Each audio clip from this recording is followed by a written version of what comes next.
Hello hello hello అమ్మాయి. అమ్మ చెప్పురా.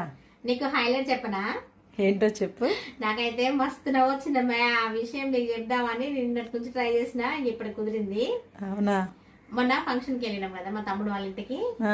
అయితే లేట్ అవుతుంది, తొందరగా వెళ్ళాలి, బస్సు టైం అవుతుంది, తొందర రండి అని అందరు అంటుంటే గబగబా మా చెల్లి స్నానానికి వెళ్ళింది. వెళ్ళి తొందరగా వచ్చేస్తే ఏంటి ఇంత తొందరగా స్నానం చేసి వచ్చేసావు అన్నది మా వదిన. అంటే ఏముంది, నేనైతే పోగానే ఫస్ట్ మొహానికి సబ్బు పెట్టేసి తర్వాతకి ఒంటికి సబ్బు పెట్టుకొని ఒకేసారి పైన మొహం కాడ నుంచి నీళ్ళు పోసుకుంటే అయిపోతుంది, ముందు మొహానికి సబ్బు పెట్టుకొని అట్లా పెట్టుకుంటే మురికి తొందరగా పోయిద్ది తెలుసా అని మా అమ్మ చెల్లి అన్నది. అంటే మా వదిన ఏమన్నదో తెలుసా అమ్మాయి? అసలు హైలైట్ అన్నది అమ్మాయి. ముఖం ఏమన్నా బట్టల సబ్బు పెట్టి నానబెట్టడానికి?